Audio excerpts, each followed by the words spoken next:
আসছে নির্বাচনে প্রতিবন্ধীদের নির্বিঘ্নে ভোটদান, নির্বাচনী ইশতেহারে তাদের সম অধিকার নিশ্চিত করা এবং প্রতিবন্ধীদেরকে প্রার্থিতার সুযোগ দেওয়া উচিত, এই কথা উঠে এসেছে প্রতিবন্ধী ব্যক্তিদের অধিকার ও সুরক্ষা নিয়ে সমকাল আয়োজিত গোলটেবিল বৈঠকে। এ সময় বক্তারা বলেন, তাদের জন্য কাজ করার দৃষ্টিভঙ্গি বদলাতে হবে। এটা চ্যারিটি নয়, বরং প্রাপ্য অধিকার বুঝিয়ে দেয়া। জনবহুল এই দেশের জনমিতিক চিত্র বলছে, এখানে প্রতিবন্ধীর সংখ্যা অনেক দেশের মোট জনসংখ্যার চেয়ে বেশি। সমাজসেবা অধিদপ্তরের সবশেষ প্রতিবন্ধী শনাক্তকরণ জরিপে এই সংখ্যা প্রায় 35.5 লাখ। এই বিপুল সংখ্যক বিশেষ চাহিদা সম্পন্নদের পেছনে ফেলে নয়, বরং সামনে এনে সম্পদ হিসেবে গড়ে তোলার কথা বলা হয় সমকাল আয়োজিত গোলটেবিল বৈঠকে। অন্যান্য যারা প্রতিবন্ধী আছে তাদের সবার কথা চিন্তা করে যেন সবকিছু করা হয়। 90 লক্ষ প্রতিবন্ধী ব্যক্তি, এদের মধ্যে অন্তত 65% ভোটার হওয়ার উপযোগ্য বয়স পৌঁছে গেছেন। তো এদেরকে আসলে ভোটারে আনতে হবে।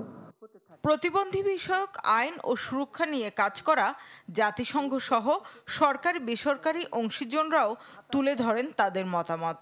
একটা প্রতিবন্ধী মানুষের এই 850 টাকা মাসিক ভাতা দিয়ে কি হয়?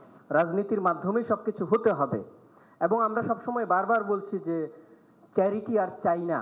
আমার কাছে মনে হয় না আমি কোন মডেল আছি, কিন্তু আমার আজকে পৃথিবীর সব দেশই উন্নত দেশগুলিতে রাইট বেস মডেলে আছে। আসছে ত্রয়োদশ সংসদ নির্বাচন। এতে নির্বাচনী ইশতেহারে প্রার্থিতায় ও ভোটদানে তাদের অধিকার নিশ্চিতে নিজেদের অবস্থান পরিষ্কার করেন রাজনৈতিক নেতারা।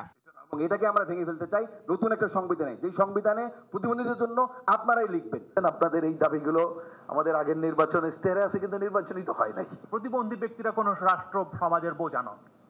তারা যদি প্রপারলি রাষ্ট্র তাদের অধিকারটা দেয়, তাহলে তাদের জায়গা তারা করে নিতে পারবেন। প্রবৃদ্ধিতে এই লোকগুলোর যে একটা কন্ট্রিবিউশন, বড় কন্ট্রিবিউশন থাকতে পারে, সেটাই আমরা ওইভাবে কেউ চিন্তা করে নাই। বিশাল এই জনগোষ্ঠীকে সমান সুযোগ দিয়ে সবার সাথে পায়ে পা মিলিয়ে এগুলিই দেখা মিলবে সত্যিকারের উন্নয়ন, এমন মত বক্তাদের। বিশাল সম্ভাবনা আছে। শামীমা সুলতানা, চ্যানেল 24, ঢাকা।